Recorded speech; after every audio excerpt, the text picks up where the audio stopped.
It came from the age beyond the ages. Wheeling in an abyss of infinite darkness. We were minute among a myriad vast ones. Bright amid a myriad dark ones. Amid Evil is a retro shooter, or a boomer shooter if you will, that draws heavy inspiration from the likes of Heretic and Hexen. It's a flat game released back in 2019 and now there's an official VR port, available on the Quest 2 and on Steam. A PSVR 2 version is rumored to be in the works. It is very obvious that this is a flat game ported to VR. It has motion controls alright, but there's very little interactivity with the world, very little of what usually makes VR games such an immersive experience. So why did I enjoy it that much? I'm not quite sure, to be completely honest, but let's try to find out together. On paper, I am the target audience for a game like this. I did play Heretic, I did play Hexen back in the day, so I'm kind of old, right? But I do find myself being pretty much immune to nostalgia bait. I have seen the emergence of the boomer shooter genre with curiosity, but without much desire to hop in myself. I have witnessed how video games have evolved over a couple of decades now, and for the most part I like the changes. I don't really want to go back to the good old days. Well, most of the changes. I obviously don't like how monetization evolved. I don't like how big publishers effectively stifle creativity, and that the goal of making a video game is no longer to make a dope ass video game, but instead a shit ton of money. But that is only one part of the picture. Together with the growth of the likes of Activision and Ubisoft and EA, we have seen the incredible rise of the indie scene, and games are as creative, fun and original as they have never been before. Pair that with the impressive rate of technical improvements and the evolution of game makers' toolkits that give developers the time to focus more on art and design, I think gaming is in a better spot now than it ever has been. And that's why I got into VR. I didn't get into VR to play the games of my childhood. I did get into VR to be part of that evolution. To be there when video games push new frontiers. And because it's fucking epic. All that is to say, I would not have gotten into Amid Evil if not for the VR version. But now I did, and I enjoyed it far more than I would have expected. Amid Evil is a no bullshit shooter in a medieval fantasy setting. The premise is simple: an ancient evil has arisen and you are the champion to destroy it.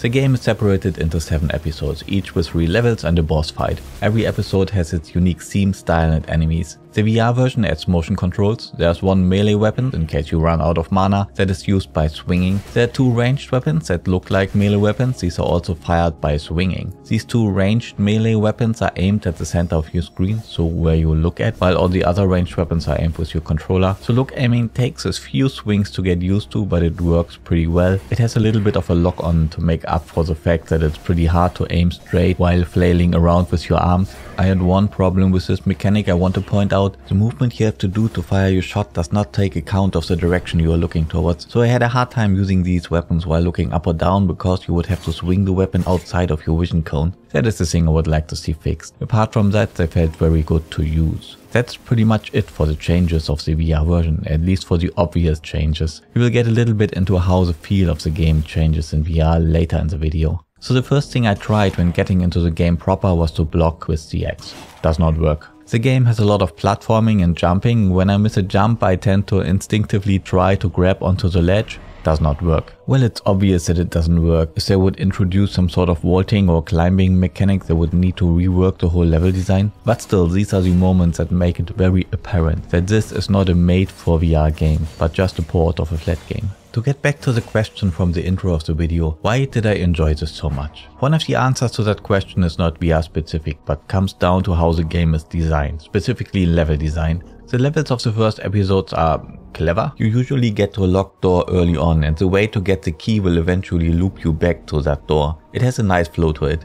That's cool and all, but only the beginning. The further you get into the game, the more intricate and at the same time grandiose the levels get. The first time I really was impressed was in episode 3, The Sacred Path. The majority of the first level of that episode takes place in this giant nature temple. There are some hidden passageways you will have to get into to press some buttons, which will transform the main hall by extending platforms and stairs, and thus lets you slowly climb to the top. And it will only get better from here on. The level design was the one thing that kept me hooked, that made me want to explore more of these spaces. From the golden tower of the solar solstice over the trap-laden depths of the forges to the spiraling skyways of the arcane expanse. With the last episode they went a bit overboard. They did go a bit crazy with the design of the play spaces. I'm not going to spoil it here, but it's something alright. You could be tempted to say they don't make level designs like this anymore, but actually the opposite is true. They didn't design levels like that back in the day, but they do now. Irresistible is a modern game after all.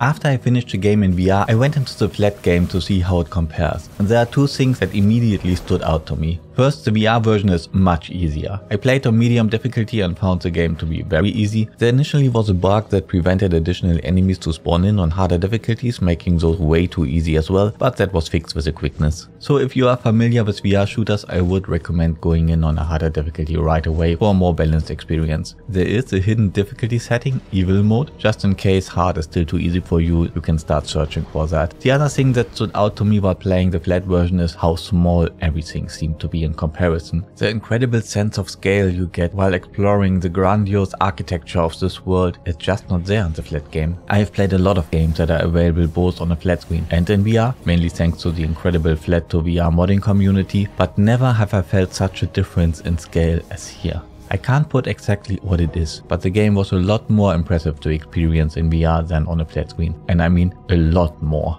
Irresistible goes for this mix of retro-inspired low-res pixelated texture with modern lighting. That is a theme that permeates through the whole product. The gameplay is modernized quite a bit as well, for the VR version obviously, but also for the flat version. If you weren't around at the time of the original Heretic, we used to play first-person shooters with both hands on keyboard these days. In the original Doom you could not even look up and down, you could only rotate on one axis and the game had a bit of an auto-aim to shoot things above or below you. Heretic used the Doom engine but modified so that you could actually look up and down, but still you would do that with a keyboard. Mouse look was not a thing yet. Incredibly clunky, but that's how we used to play. So thank God they modernized it. What they kept though is the general structure of this type of game. So does this actually need a visual style that reminisces the olden days? To be honest, I don't care either way. I think a lot of people will bounce off of the visuals, I didn't. I think the game is really pretty at times, especially from a visual design point of view, but I would not have minded a complete modernization of the visuals either. The sound design was a bit mixed. I think the spatial audio did not account for walls, so things behind a wall would sound as if they were directly next to you. That was a bit confusing. I did enjoy the soundtrack though, which is surprisingly chill. I played through the game in about 8 hours. You can complete it much faster. At the end of each level it will tell you time to complete this level, 5 minutes. It took you 30. But that's how it's supposed to be. You will be looking around a lot, searching for the way and for the myriads of secrets that are hidden around. Speedrunning the levels is meant for further playthroughs. Steam achievements are missing for now, but they are supposed to be added soonish. There are some people that have reported performance issues. That was not the case for me. My aging hardware managed to run the game just fine. I did not have any bugs or any problems at all really. The VR version is about $20, I think that's perfectly fine. There's a sale up until the 27th, so tomorrow, on Steam, where you can get the VR and the flat version in a bundle for $10. After the sale the bundle will still be up and effectively mean that you can get the VR port for half price if you own the flat game. The developer claims that the whole game was reworked for VR. I think that is quite the overstatement. I've seen nothing here that a talented VR modder could not have done equally well, and then it would have been free, right? But still, I had a good time with it and I don't regret the purchase. Irresistible is a clash of retro and modern design, from game design over level and world design all the way to visual design. In VR this clash is even more pronounced, even stronger realized. When I was a kid playing Heretic, I could never have imagined that nearly 3 decades later you could play a game like this. It is like the childhood dream of jumping into the game itself, being a part of it instead of just playing it. Yes, I really did enjoy playing Irresistible in VR. Thanks for watching.